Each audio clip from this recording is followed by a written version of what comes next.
Welcome everybody to another episode of Slow Secrets. Today we are going to talk about investment and more specifically on tropical islands. Today I have as a guest Callum from Lombok Property, and we met because I am selling one of my properties on the island, and I met Callum and he seems like he knew everything about the rules and regulations of Indonesia.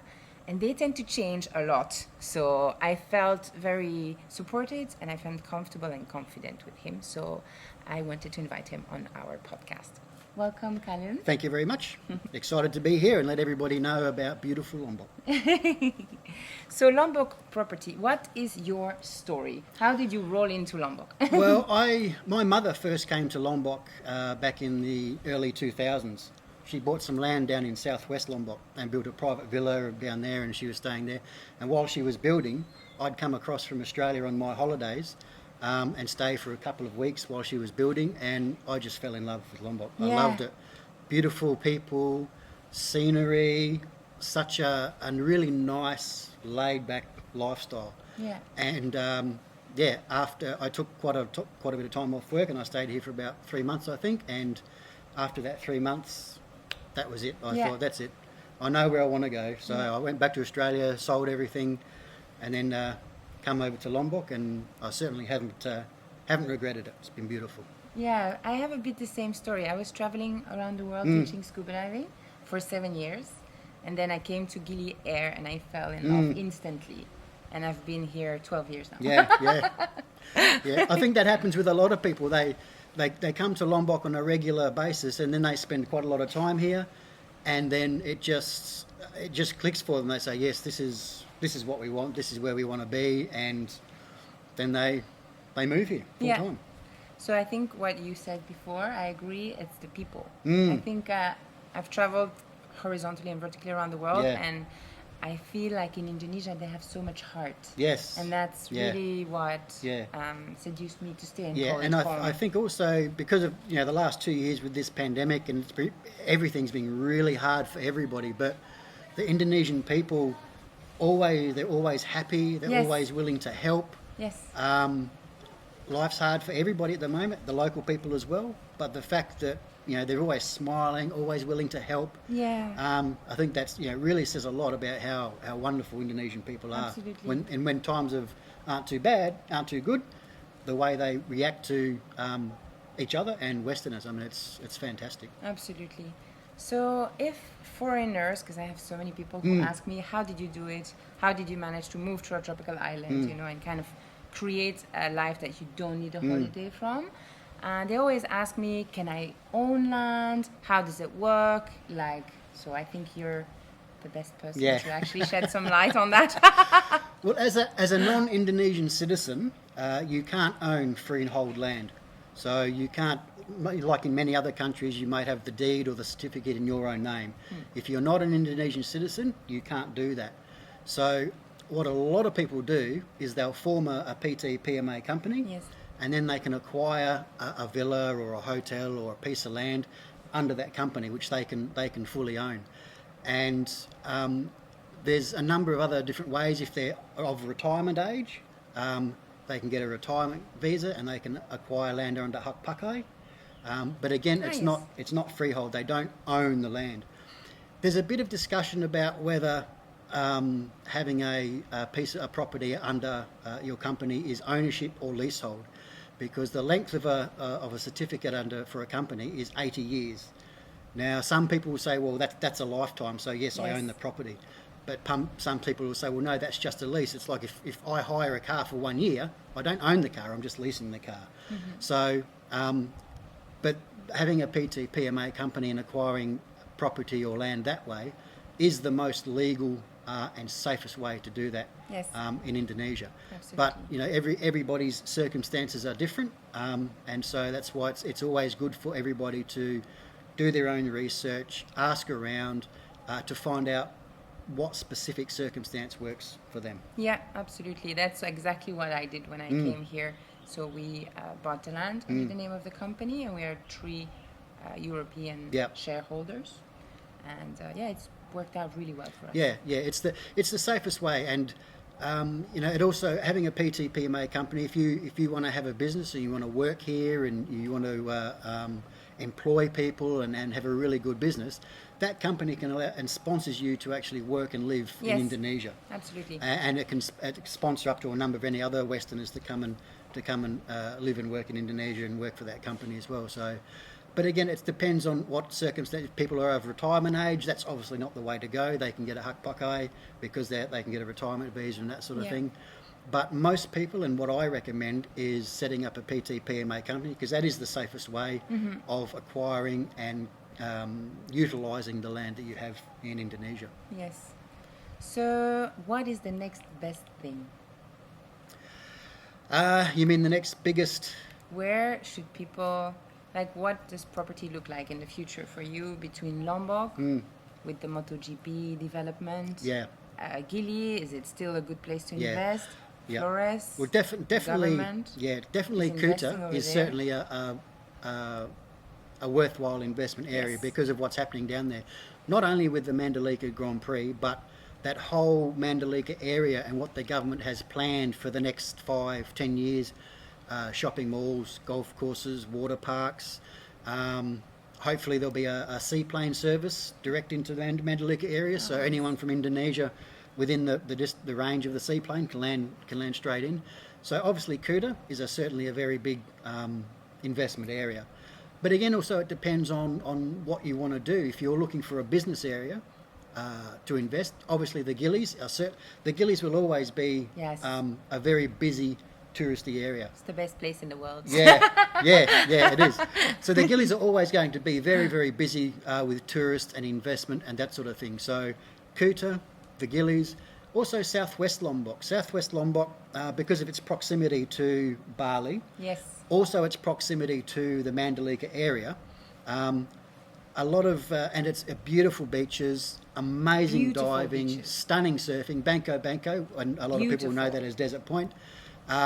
World class. 20 odd years ago, they used to have the surfing world championships down Yeah. at Banco, and there were thousands of people down there. So as Lombok grows and expands, areas like that area, because of its proximity to Bali and also the Mandalika area, is certainly going to be an area to look at for investment because the government is doing a lot of work down there, putting in roads, infrastructure, everything It's that's really- needed for future investment. Roads linking that area directly with Kuta. It's not that far from the airport. So Kuta, the Gillies, and Southwest Lombok, I Yes. think in the next 3 to 5 to 8 years, certainly going to be some areas for investment. Yeah, you can really see the development. Like all the roads, as you're saying, are new. And I mean, Tanjung used to be one of my favorite Yeah. beaches. It was Yep. so pristine and there was nothing there. It was like super remote. And this whole stretch, from Yeah. Lombok, I just scooter from one side to the other. And now suddenly there's a MotoGP But circuit this is on Lombok. the There's beach. beautiful beaches all over Lombok. I mean, there's That's beautiful true. beaches on the Gillies, in North Lombok, Saya Beach, absolutely stunning. And down Kuta Way, you have places like Serengan, Tadok Aikbelek, Pengan Tap, Selong Blanak, which is Selong Blanak is one has of my been named, I favorites. think, many times as one of the top 20 or top 30 beaches in the world. Yeah. So, Tanjung was a beautiful beach, but I think the Mandalika GP coming in and that development and expansion, I think in the long run is going to pay dividends for the local people with investment and Yeah. bringing money into Lombok. Yeah. So I think it's a small price to pay to have that little area perhaps not quite as pristine or as back to nature as it was before. Absolutely. But as I said, this is Lombok and there's many beaches that are absolutely gorgeous and stunning. So I agree. I mean, it's kind of a love-hate relationship. It's like when they put the first road on Gilier and everyone was complaining because we love the sandy roads. But now every time we go home, we take that road because Yeah. it's nice and clean. So I think it's the same. The first time I saw the MotoGP, I was like, oh no, Tajunan. Yeah. But then after, if I try not to remember what it was before and I just see the development, I'm like, wow, that's a really nice circuit. And it's going to bring, I think MotoGP is expecting 240,000 people, right? So that's huge for the area. I mean, this first MotoGP they're having this weekend is not the actual, the larger MotoGP, but even this weekend they're expecting 30,000 people to attend. They are all full. Yeah. My friend works in Kuta and she says we're all full. Yeah, and then really by the time they have the larger MotoGP in March of 2022, there'll be more hotels, there'll be more infrastructure, restaurants, nightlifes, arts and crafts, local people getting involved with the local economy, doing local things. So, especially after the pandemic. Yeah. Oh, I mean, my and God, everybody, it's been so hard. Everybody Lombok. needs something, and our international airport was recently upgraded. The terminal was made bigger. The runway was extended so that now we can accept wide-body aircraft. And the first wide-body aircraft landed with all the material and bikes and everything. So and that went really well. So good. There's the possibility of larger aircraft coming in direct from the Middle East or from Europe or from the Americas. So. Huge potential in that area in Kuta, but also again that allows for huge potential all over Lombok, which in the long run is good for the local people. Absolutely. So I think at the moment it is a really good time to invest, in my opinion, because of the pandemic prices. Because tourism has been stopped since 18 months, so people are really happy to sell their properties at a bargain. I mean, I paid 166 per ara a couple of years ago, and now I hear land going for 70. Very, very cheap. Yeah, So, I mean, the pandemic has certainly brought land prices down quite a lot, and it's a bit different after the earthquake we had in 2018. Land prices fell, but then they went back up again. And I think the difference with the pandemic is the pandemic was worldwide, so not every, the earthquake was very limited to Lombok and it didn't affect anybody else. So the pandemic has affected everybody worldwide, and the amount of money around for investment is not what it was. So prices in Lombok have certainly fallen. They will rise, but it will take a while to get there. So anybody, I think, who's looking to invest in Lombok, whether it be a villa, a hotel complex, or some sort of business, a restaurant, or manufacturing even, or something like that, now would certainly be the time to invest in whatever area you're looking at, because it won't be long before the prices start going back up again. yes. And as I mentioned before, with the airport expanding, there's going to be more investment coming in, more people coming in, and a lot more people are starting to know about Lombok. So the time would be start looking at property now, looking at investment now, seeing what's available, and starting to really think about what's Lombok going to be like in the next 3 to 5 to 7 years, and getting in quick now so that when Lombok reaches that point, whatever project you happen to be doing or your development, you've secured your land, you've got your company, and you're ready to go. They're actually super lucky, because we were like, and now it's kind of gone, and then it's gonna go again. So it's like this dip where you can just kind of still get in, at a better price. What goes more at the moment? Is it more private houses or hotels? At the moment, it's a lot of people looking for vacant land that they can develop in the future. Obviously, with what's happening in Kuta, there's a lot of people looking down in Kuta, but also on the Gillies as well, because people know the Gillies will come back. So at the moment, there's a few sales being done of vacant land. There's a few private villas that are being sold. Not so much the hotels, because hotels you have to outlay quite a lot of money. And obviously because of the pandemic, hotels haven't been open, so they haven't been maintained. So people are looking at, well, if I buy the hotel, then I've got to spend all this money to get it back up and maintain it. So at the moment, there's not really a lot of interest in the hotel area. It's mainly vacant land or villas.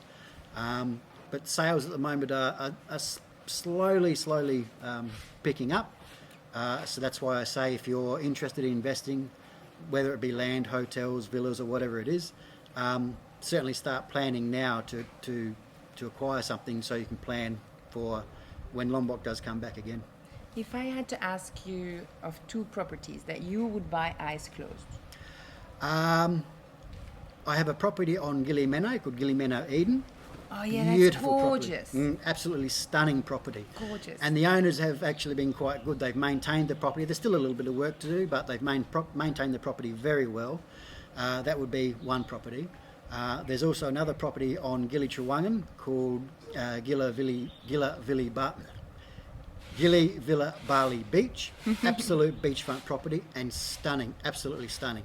That is a bit of an expensive property, but certainly that's whoever acquires that or whoever buys that to develop it will certainly start seeing a return on their investment very quickly. So Gili Meno Eden, which is probably a mid developer type of property and price range, and for a little bit higher, Villa Gili Bali Beach, certainly two of the most best properties I think we've got at the moment.